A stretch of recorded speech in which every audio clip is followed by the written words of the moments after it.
Na aula de hoje vamos falar sobre parede celular. A minha câmera deu um probleminha, né? Eu tô sem a imagem da webcam. Então hoje essa aula vocês vão ficar só com a minha voz mesmo, tá bom? Mas nas próximas eu já volto à normalidade. Então o assunto de hoje, a gente vai continuar no assunto superfície celular, né? E a gente encerra, fecha esse assunto falando sobre a parede celular. Então, para começar o nosso assunto, né? Na figura abaixo, pode ser comparada a importância da parede celular para a célula vegetal, em comparação com a célula animal, que é desprovida dessa estrutura. Né? Então, a parede celular ela é uma estrutura que ela é presente, está presente nas células vegetais em algumas bactérias. Mas principal diferença, uma das principais diferenças que nós temos em relação às células animais e vegetais é essa. A célula vegetal tem parede celular, enquanto a célula animal não. Então, o que acontece? Aqui a gente pode observar que, lembra lá quando nós falamos de soluções, de transporte de membranas, é, osmose, nós falamos essas soluções hipertônicas, hipotônica na aula anterior. Então, quando nós temos aqui a célula inserida em uma solução hipotônica, ocorre o quê? Entrada de água muito abrupta e a célula fica lisada, ocorre a lisa, ocorre a quebra. E entra aquele monte de água na célula e ela não tem estrutura para aguentar, ela acaba se rompendo. Quando eu tenho uma solução isotônica, eu tenho então uma entrada e saída de água em equilíbrio. E numa solução hipertônica, eu tenho então que a célula vai perder água para o meio e ela vai ficar murcha. Então, por que ocorrem essas variações? Porque a membrana plasmática ela é maleável. Na célula vegetal, a gente tem a parede celular que impede essas variações. Então, mesmo em uma solução hipertônica, hipotônica, a célula ela vai se manter naquele formato graças à parede celular, né? Então ela fica túrgida, né, numa solução hipotônica, mas ela se mantém naquele formato.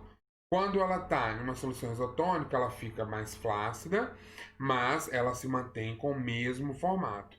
E quando ela está numa solução hipertônica, ela fica plasmolizada, mas ela se mantém nesse mesmo formato. Então, ela não sofre essas variações que a célula animal sofre. Então, verifique que a camada depositada externamente, né, a membrana plasmática, encontrada em células vegetais, né, que é o que nós conhecemos como parede celular, mantém a estrutura celular intacta, tanto em condições de entrada de água na célula quanto na saída. Então, tanto naquelas situações que eu tenho uma solução hipertônica, que a célula se insere na solução hipertônica ou hipotônica, a estrutura celular ela vai ficar intacta graças à parede celular. Já a célula animal, por não ter essa parede celular, em condições de entrada e saída, ocorre a lise, em condições de saída de água, ocorre o murchamento de toda a estrutura. Então, um conceito básico, se a gente fosse pegar e definir um conceito básico para a parede celular, a gente poderia definir da seguinte forma: estrutura exterior, a membrana citoplasmática, então é uma estrutura que está fora, ela está por. As células, isso é uma coisa importante de ressaltar, tá, gente? A célula vegetal, ela também tem membrana plasmática, né? Só que, além da membrana plasmática, externamente à membrana plasmática, existe essa estrutura que é a parede celular, que é depositada externamente à membrana citoplasmática, tá? Então, essa estrutura, né, ela confere em parte à célula sua forma e funcionalidade e aos tecidos. Confere-lhes uma estrutura que permite às plantas atingirem a estatura e resistências diversas à parede. Por um lado, precisa ser rígida, mas também precisa distender-se para permitir que a célula aumente seu comprimento. Gente, é por isso que nós temos aí, graças à parede celular, que nós temos plantas de 20, 30 metros, que nós temos árvores, que nós temos as plantas com essa estrutura rígida, né, resistentes, né, é graças à parede celular que isso ocorre, né, que ela atinge essa estatura e ela tem resistência a essas variáveis aí, a essas adversidades aí, ambientais também, né, e também que ela permite crescer, muitos metros em alguns casos, ou né, aquele porte, enfim, é graças à parede celular que isso é possível. Então, quais são as características gerais da parede celular? Né? Ela diferencia plantas de animais, como eu falei, né? A célula em si, ela tem basicamente as mesmas unidades, ela tem as mesmas organelas, com exceção da célula vegetal, que ela vai ter a parede celular e os cloroplastos, né, obviamente, mas a parede celular é uma diferença básica. A presença da parede celular é a diferença básica entre animais e plantas, né? Célula animal e célula vegetal. Confere rigidez celular, como eu falei, então é graças à parede celular que as plantas têm essa rigidez, né? Então é ela que confere, é graças à parede celular que é obtida a rigidez celular, delimita a célula, relação entre estrutura da parede e função da célula, então, ou seja, a parede, a estrutura da parede e a função da célula tem uma relação e também atuam na defesa contra fitopatógenos. Né? Então, a parede celular ela também permite a rigidez e, graças a isso, também ela permite uma certa resistência contra o ataque de fitopatógenos, até mesmo de algumas pragas aí. É, E as funções? Quais são as funções? A gente vai definir as funções da parede celular. Então, quais são as funções? Sustentação e forma celular. Então, é graças a ela que nós temos ali a sustentação e a forma celular. Regulação de crescimento. Então, ou seja, a parede celular ela tem essa questão de ter a rigidez, mas ela também precisa permitir o crescimento. Então, são essas duas vertentes, né? A regulação de crescimento através da deposição ali da parede celular. E proteção de protoplasma também atua aí na proteção do conteúdo celular ali. Então, a parede celular ela atua nesse sentido. Além dessas funções biológicas, a parede celular vegetal é importante comercialmente. Então, ou seja, essa parede celular ela é muito importante também comercialmente. No final da nossa aula a gente vai ver alguns produtos que existem, né? Alguns exemplos, né? Mas ela tem as funções comerciais também. Elas são usadas na produção de papel. Papel nada mais é do que parede celular, né? Celulose ali da parede celular. Manufaturas têxteis, madeira para construção civil e outras utilidades. Também são utilizadas na produção de fibras sintéticas, plástico, filmes, tintas, adesivos, géis e espessantes. Né? Olha aí a infinidade de coisas que pode se obter das paredes celulares. Como a mais abundante reserva de carbono orgânico da natureza, porque a gente vai ver que o constituinte ali são só açúcares, né? São polímeros de açúcares que compõem as paredes celulares. Né? A parede celular também participa do processo do fluxo de carbono por meio dos ecossistemas. Determina a resistência mecânica das estruturas às plantas, permitindo seu crescimento vertical. Né? Então, é graças à parede celular que eu tenho, então, a resistência mecânica das estruturas das plantas, que permite, então, o seu grande crescimento vertical. Como eu falei, árvores imensas, é graças à estrutura da parede. A parede celular, ela tem ali, né, uma estrutura que mantém as células unidas, evitando que elas deslizem umas sobre as outras, como a gente vai falar aí da lamela média, que faz isso, né, e essa restrição do movimento celular dita o caminho do desenvolvimento da planta. Então, é ela que vai ditar a direção, o caminho do desenvolvimento daquela planta ali. A morfogênese da planta depende do controle das propriedades da parede celular, porque o alongamento das células é limitado pela capacidade de expansão da parede celular. Então, ou seja, no processo de morfogênese, o controle é dependente, né? A morfogênese é dependente do controle das propriedades da parede celular, porque essa parte do alongamento é limitada pela capacidade de expansão. Né? E a gente vai entender por que isso ocorre, porque a parede celular, ela, dependendo, quando ela é a parede celular secundária, principalmente, ela vai sendo depositada e ela acaba matando a célula. Então, é necessário que a célula se expanda antes que ocorra a deposição, né? Porque depois que ocorre a deposição da parede, principalmente a parede celular secundária, a célula acaba morrendo. Com uma camada de forte resistência mecânica envolvendo a célula, a parede atua como um exoesqueleto. É como se fosse um exoesqueleto, né?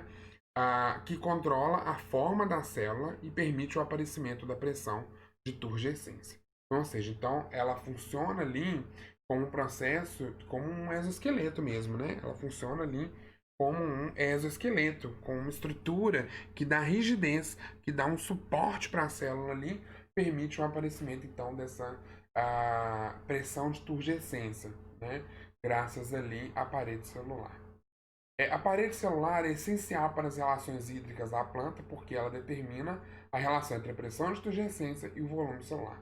Então, graças à parede celular, gente, que a célula consegue resistir a essa passagem, a essa relação hídrica, né? Essa passagem de água, de seiva, então, enfim, de fluidos ali. Às vezes é necessário uma certa resistência para que não ocorra uma lise, um rompimento das células. Quem confere isso, que permite, então, as relações hídricas da planta ali graças à parede celular.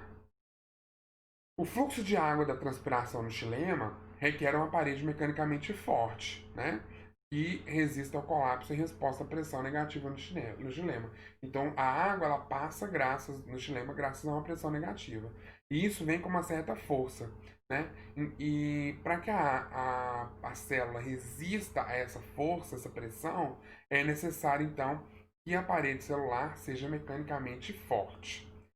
A parede atua como uma barreira de difusão, limitando o tamanho de macromoléculas externas que podem atingir a membrana plasmática, além de ser a principal barreira estrutural à invasão de patógenos. Então, além disso tudo, ela é uma barreira, uma espécie de uma barreira que limita, né, o tamanho das macromoléculas externas que atinge a membrana. Então, ela serve como uma espécie de um filtro do que vai chegar até a membrana, além de ser uma barreira estrutural à invasão de patógenos. Então, gente, agora vamos falar sobre os constituintes de parede celular. Então, gente, o primeiro constituinte da parede celular que nós temos é a celulose, né? Então, a celulose é constituída por numerosos monômeros de glicose, estruturada por enzimas situadas na membrana plasmática, né? Que é o que a gente chama um complexo enzimático. As moléculas de celulose são longas e finas e estão unidas em microfibrilas. Né? Então nós temos ali moléculas longas e finas que estão unidas numa emaranhada ali, uma espécie de microfibrilas. O arcabouço de celulose da parede é preenchido por uma matriz de moléculas não celulósicas entrelaçadas. Então, ou seja, no meio ali como se fosse uma treliça, né? Uma rede, né? Cheia de celuloses ali, né? Dessas treliças ali, espécie de treliças. Que tem, então, outras moléculas que é preenchido, né? Com outras moléculas não celulósicas entrelaçadas entre elas ali. Essas moléculas não celulósicas são polissacarídeos, conhecidos como hemicelulose e pectina, bem como as proteínas estruturais chamadas glicoproteínas. Então, ou seja, então é como se fosse uma rede, né? Aqui, ó as fibras aqui de celulose aqui, né? E aqui o emaranhado cheio de outras coisas não celulósicas incrustadas, entrelaçadas aqui nela, aqui. O outro constituinte é a hemicelulose, né? A hemicelulose é representada principalmente por xiloglucanos e xilanos, que se ligam às microfibrilas de celulose, aparentemente limitando a extensibilidade da parede celular, por travar as microfibrilas adjacentes, tendo papel na expansão celular. Então, a hemicelulose é um constituinte, né, que ele se liga a essas microfibrilas de celulose ali. E ela aparentemente tem uma relação de limitar, né, a extensibilidade.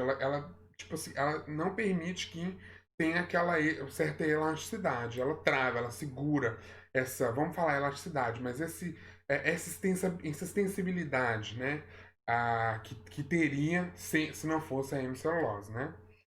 Porque ela trava essas microfibrilas. Então, a hemicelulose, ela trava essas microfibrilas, impedindo que elas se estendam, né? Influenciando, então, a expansão celular. Um outro constituinte da parede celular é a pectina, né, que são mais conhecidas por sua capacidade de formar géis.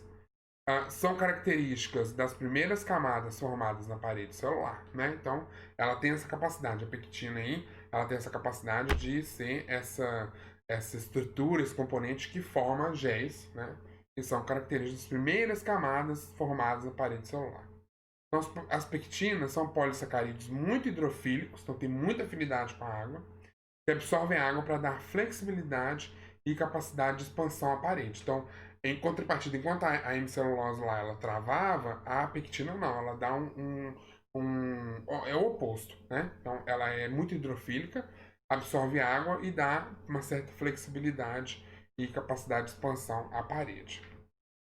Como exemplo, né, paredes primárias em crescimento são compostas por 65% de água. Né? Então, aí, graças à pectina. As glicoproteínas são proteínas estruturais, é um outro componente, né? São proteínas estruturais componentes da matriz. Compreendem cerca de 10% do peso seco das paredes primárias. Então, é um peso até relativamente considerável, né? 10% do peso seco da parede primária, né? É de glicoproteínas. A lignina, ela tem sua constituição, são compostos fenólicos, né? Então, ela tem constituição aí dela por fenóis, né? É um importante constituinte das paredes de muitos tipos de células vegetais, principalmente aquelas relacionadas com função de sustentação. Fornece resistência à compressão e rigidez à parede celular. Então, é ela, graças à lignina, que as células vegetais adquirem essa resistência, essa rigidez à parede celular. É ela que é depositada e que dá essa resistência, que dá essa rigidez que tem uma função na célula vegetal de sustentação aí no organismo vegetal de sustentação. Então é graças à lignina. Outro constituinte de parede celular são as cutinas, suberinas e ceras, que são substâncias graxas, né? Então são espécies de gorduras comumente encontradas nas paredes dos tecidos externos protetores. A cutina é encontrada nas paredes epidérmicas. A suberina é encontrada no tecido protetor secundário.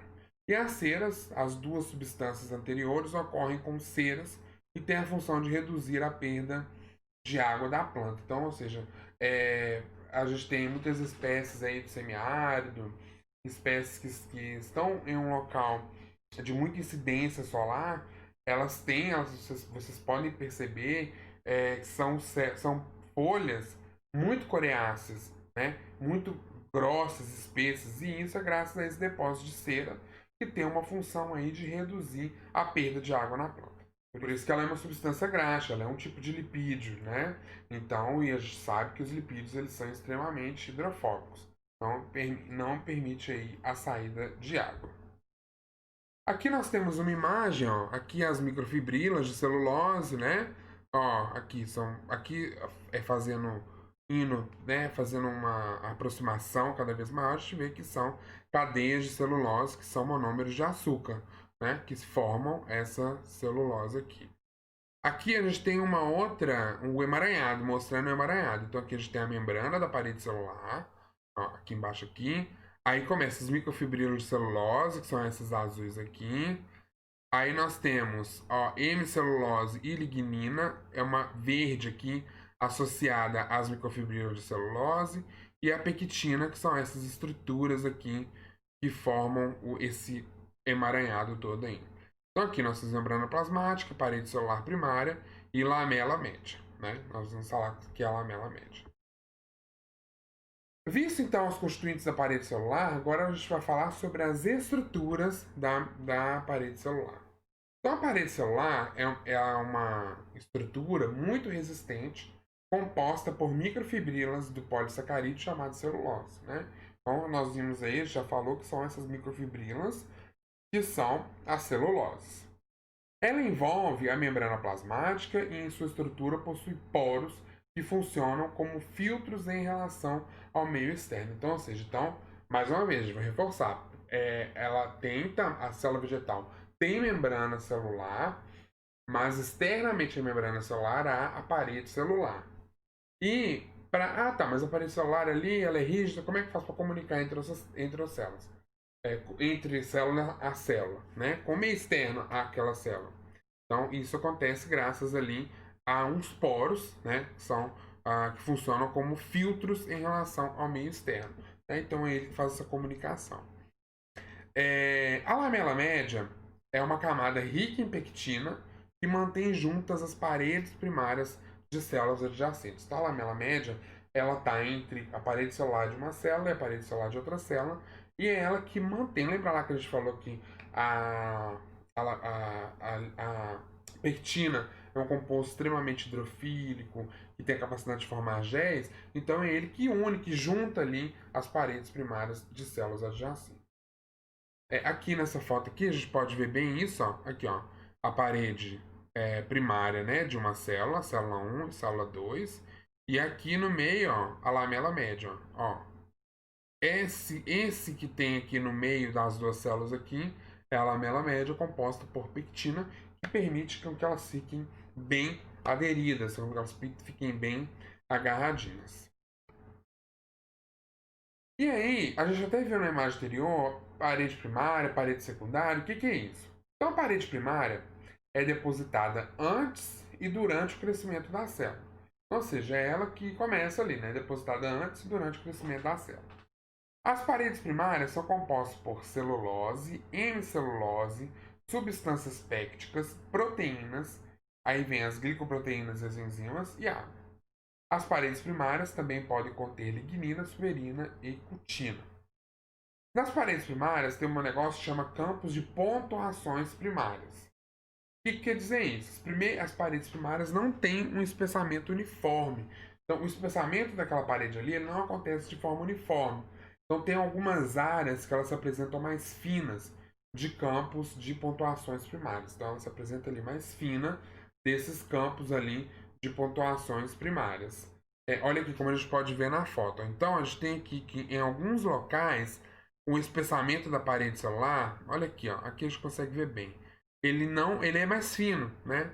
E onde tem esse encontro de duas células ali com espessamento mais fino, é o que a gente chama de pontuações, né? Como a gente pode ver nessa imagem aqui. A parede celular secundária, né, é um outro tipo de estrutura, né? Quando presente, é depositada, não é toda a planta que tem, né, mas quando presente, é depositada pelo protoplasto da célula sobre a superfície mais interna da parede primária.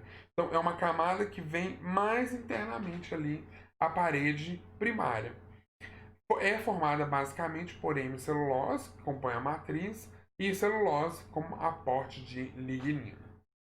Nem todos os organismos vegetais, né, falamos aqui, possuem esse tipo de estrutura. Ela é mais espessa que a primária, além de ser bem resistente, uma vez que é composta por lignina.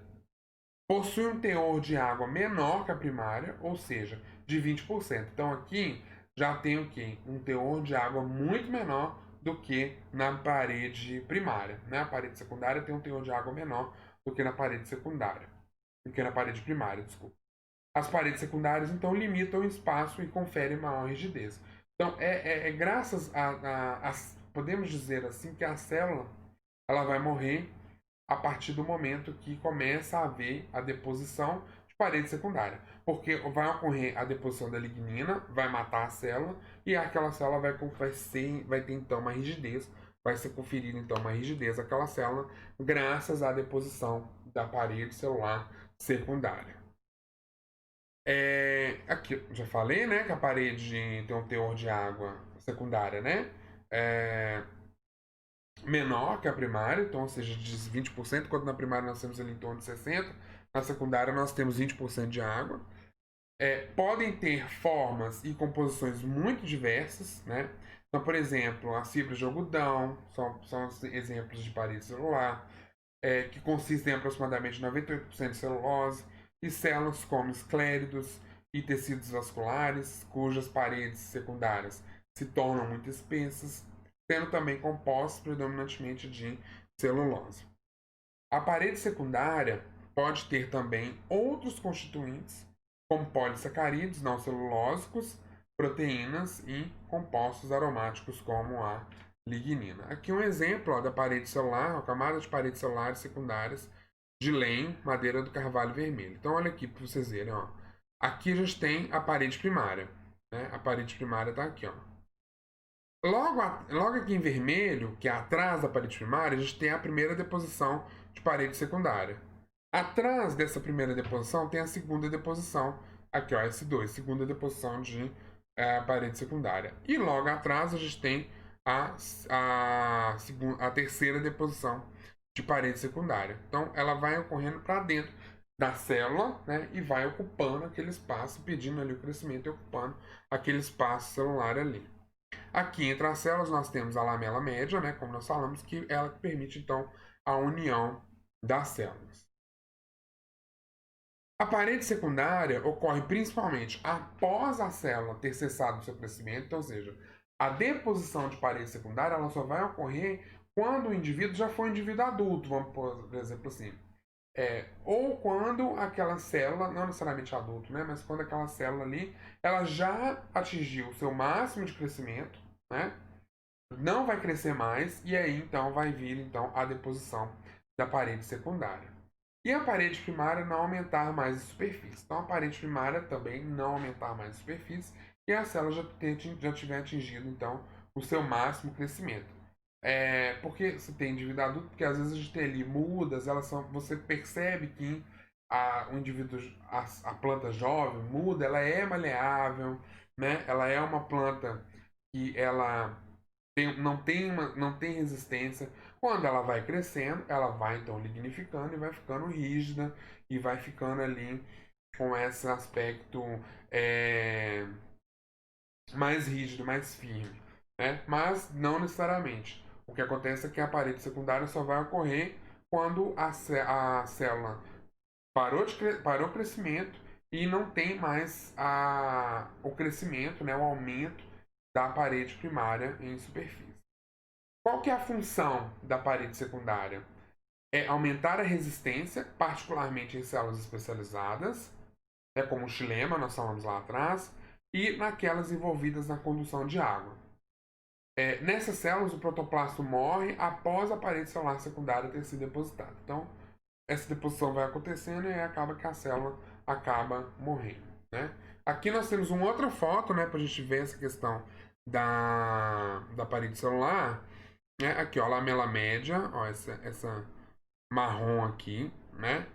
Aqui nós temos a parede celular, ó, a primeira camada, a primária, desculpa, a parede celular primária. E aqui, ó, de azul, vermelho, azul claro, vermelho, azul mais escuro e amarelo, nós temos as deposições de parede celular secundária. Então, vocês percebam que também tem uma outra coisa que ajuda nessa questão da rigidez, que é o sentido das fibras são diferentes, né? Então, olha só, aqui nós temos o sentido irregular, aqui nós temos as células com o sentido das fibrilas de um, aqui na vermelha de outro e aqui de outro, e assim sucessivamente. Então, aqui, ó, a parede primária, aqui a primeira deposição de parede secundária, a segunda deposição de parede secundária, a terceira deposição de parede secundária e a quarta deposição aí da parede secundária, né? Então, a gente tem aí essas questões e essas daí sobre uma outra imagem sobre a parede celular. Características das células vegetais são as conexões celulares, que são essas pontes citoplasmáticas interligando células vizinhas. Então, mais uma vez, reforçando essa questão. E como que vai ocorrer a comunicação célula a célula da parede celular e principalmente a partir do momento que ocorre a deposição da parede secundária, mas como que vai ocorrer a deposição aí célula a célula. Então, elas têm essas conexões celulares que são chamadas pontes citoplasmáticas que interligam células vizinhas. Através dessas pontes citoplasmáticas, dá-se a livre passagem do líquido, mantendo a tonicidade do líquido da célula vegetal, metabólitos, macromoléculas, retículo endoplasmático liso e até mesmo vírus. Então a gente vê que até mesmo para a comunicação entre organelas ali de célula a célula é através dessas pontes citoplasmáticas. Entre células vizinhas, essas pontes citoplasmáticas atravessam a espessura da parede e da membrana celular. Muitas delas contêm túbulos que estabelecem continuidade entre o retículo endoplasmático de ambas as células. Ou seja, então essas pontes, elas atravessam a estrutura, né, e faz a comunicação. Algumas têm também essa questão da continuidade aí entre o retículo endoplasmático de ambas as células. Ocorre, então, em grande quantidade, esses pontos ali de comunicação, essas pontes, né? E mesmo a menor célula meristemática pode estar ligada às suas vizinhas por 1.000 a 10.000 plasmodésmos, né? Que são essas estruturas aí. Aqui nós temos ó, a membrana plasmática, né, a parede, a lamela média e o plasmodésmo, que permite então a comunicação célula a célula. Então aqui, ó, plasmodésmo, aqui nós temos também, ó, olha aqui, a comunicação. Aqui eu tenho a célula 1, célula 2. Aqui em cinza aqui é a parede celular, né? Então, comunicação célula a célula tem essas pontes, ó, essas pontes aqui que permitem a comunicação e até mesmo em estruturas do retículo endoplasmático rugoso de uma célula para se comunicar com a outra célula, né? Então, os plasmodésmos são essas estruturas, essas pontes de comunicação, ó, essas pontes citoplasmáticas aqui que permite a comunicação entre uma célula e outra, né, na parede celular, que permite essa comunicação, é o que nós chamamos de plasmodésmos. E, gente, por fim, para finalizar, os produtos oriundos aí da parede celular secundária. Então, a parede celular secundária está presente em células de esclerênquima, esclereídes, fibras e tegumentos de frutos e sementes. Tem, então, em sua composição parede celular secundária, né? Então, é muito utilizado aí. Esses tecidos, células, ocorrem junto a outros que possuem células somente com paredes primárias, né? Então, ou seja, eles estão juntos, associados ali a outros que possuem células só com parede primária. Pelos podem apresentar parede celular secundária, como as fibras de algodão. As fibras podem ocorrer nas folhas também, nos caules e em raiz. Nós temos aí fibras de cânhamo, de meio a 5,5 centímetros, do linho, do rami e etc. Vamos ver aqui umas imagens. Então, essas plantas aqui, né, a gente pode fazer um sisal, uma espécie de uma corda sisal com as fibras presentes nessas folhas ali, com as fibras de parede celular secundária presentes nessas folhas. Né? Aqui, ó, nós temos, olha aqui, ó, as fibras aqui, ó. Através dessas fibras a gente consegue fazer esses sisais aqui que dá para fazer várias coisas aí, artesanato e etc. Né? Um destaque maior aqui para as fibras oriundas dessa planta, certo? Bom, pessoal, então, por hoje é só. A gente fica então aqui e a gente se vê na próxima aula, ok? Tchau, tchau, até a próxima.